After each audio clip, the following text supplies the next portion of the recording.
안녕하세요. 오늘은 온드림 교회의 이대우 목사님의 설교 가치를 아는 자가 가치 있게 산다. 이 말씀을 좀 깊이 들여다보려고 합니다. 네, 반갑습니다. 마태복음 10장 26절에서 33절 말씀인데요. 우리가 왜 두려워하는지, 또 하나님은 당신을 어떻게 보시는지, 그리고 그 가치를 아는 게 삶을 어떻게 바꿀 수 있는지 그의 핵심을 좀 찾아보는 시간입니다. 아, 네. 아주 중요한 주제죠. 혹시 스스로 얼마나 가치 있다가 생각하시는지요? 이 설교에서 그 답을 한번 같이 찾아봤으면 합니다. 네, 좋습니다. 이대호 목사님의 설교는 사실 세상의 어떤 평가나 아니 스스로 느끼는 부족함 같은 거 있잖아요. 네네.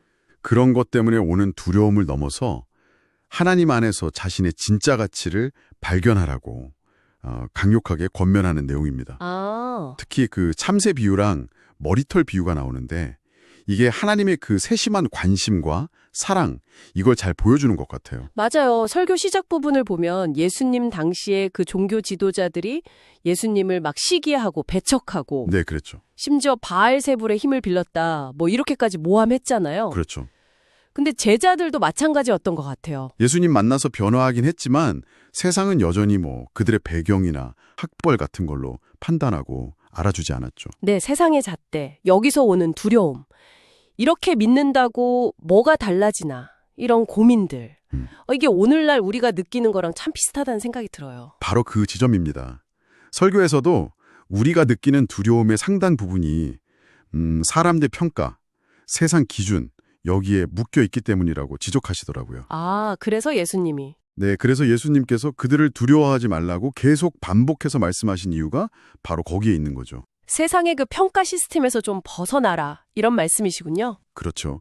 하나님의 시선으로 자신을 보라는 아주 근본적인 요청인 셈입니다. 여기서 그 유명한 비유가 나오잖아요.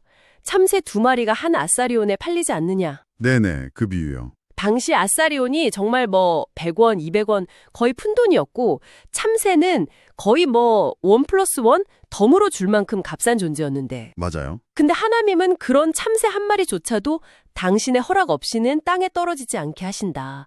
와, 이거 정말 놀랍지 않나요? 그렇습니다. 설교는 이 비유를 통해서 단순히 하나님이 세심하시다? 이걸 넘어서는 것 같아요. 아, 어떤 점에서요? 그러니까 세상이 가치 없다고 여기는 그런 존재에게조차 하나님이 얼마나 깊은 관심을 쏟으시는지를 보여주면서 우리가 스스로를 평가하는 그 기준 자체를 다시 생각하게 만드는 거죠. 아, 기준 자체를요? 네. 그리고 더 나아가서 우리 머리털까지 다 세고 계신다고 하잖아요. 네, 그 말씀도 있죠. 이건 우리가 우리 자신에게로 별로 관심 안 갖는 그런 부분까지 하나님은 깊이 주목하고 계신다는 의미니까요. 우리의 존재 자체가 얼마나 귀한지를 보여주는 강력한 메시지죠. 이사야 말씀도 인용하셨죠. 네가 내 눈에 보배롭고 존귀하며 내가 너를 사랑하였은즉. 네, 맞습니다. 그 말씀이 딱 뒷받침해 주는 거죠. 그럼 이대호 목사님 설교에서는 이 가치를 깨닫는 것이 결국 생각의 변화, 그리고 삶의 변화로 이어진다고 보시는 거군요. 그렇죠. 피터 드러커 말 인용하신 거나 그 코끼리 이야기 있잖아요. 어릴 때 작은 말뚝에 묶여본 경험 때문에 다 커서도 그 힘으로 충분히 뽑을 수 있는데도 못한다고 생각하는 코끼리. 아, 네네. 그 무력감 학습. 네. 그런 예화들이 결국 생각이 바뀌지 않으면 삶도 변하지 않는다는 걸 보여주는 거죠. 클리블랜드 대통령 이야기도 그렇고요. 한순간의 선택이 인생을 바꾼. 아, 그 이야기들도 결국은. 네, 이 예화들이 다 설교의 핵심 주장. 그러니까 하나님이 부여하신 내 진짜 가치를 깨달을 때 비로소 세상 기준에서 벗어나서 가치 있는 삶을 살 수 있다. 이걸 생생하게 보여주는 겁니다. 나는 참새와는 비교할 수 없이 귀하다. 이 생각이 삶의 운영체제를 바꾸는 시작점이다.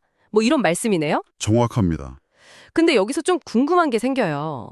그렇게 우리가 귀하다면 왜 우리 삶에는 여전히 어려움, 고통, 실패 이런 게 있는 걸까요? 아, 네. 아주 중요한 질문이죠.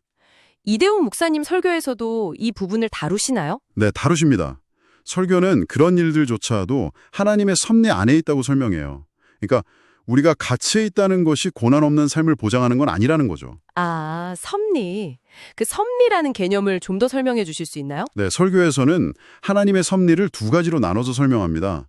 하나는 기적과 같은 비상섭리, 그리고 다른 하나는 생로병사나 자연질서처럼 하나님께서 허용하시는 가운데 그분의 뜻을 이루어 가시는 허용적 섭리. 허용적 섭리요? 네, 중요한 건 이 모든 것이 때로는 우리가 이해하기 어려운 일들조차도 결국은 하나님의 주권 아래 있고 또 그분의 선한 뜻을 이루는 과정일 수 있다는 믿음이에요. 모든 것이 합력해서 선을 이룬다. 뭐 그런 관점이군요. 그렇죠. 그렇다면 이런 현실 속에서 자신의 가치를 아는 우리는 그럼 뭘 해야 할까요? 어떻게 살아야 할까요?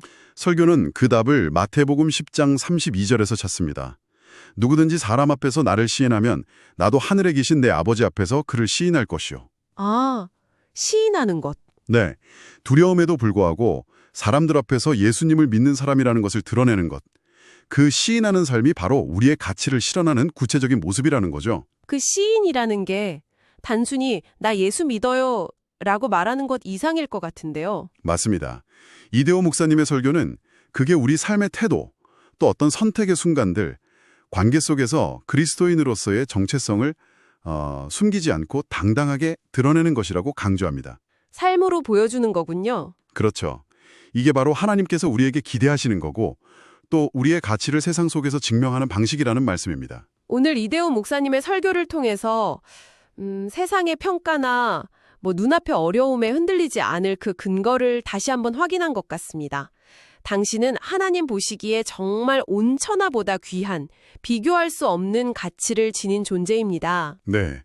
그리고 이 가치를 아는 것이 그냥 어떤 위안에 그치는 게 아니라 실제로 두려움을 넘어서는 용기를 주고 삶의 방식을 바꾸고 결국에는 사람들 앞에서 담대하게 신앙을 표현하는 삶으로 이어진다는 것.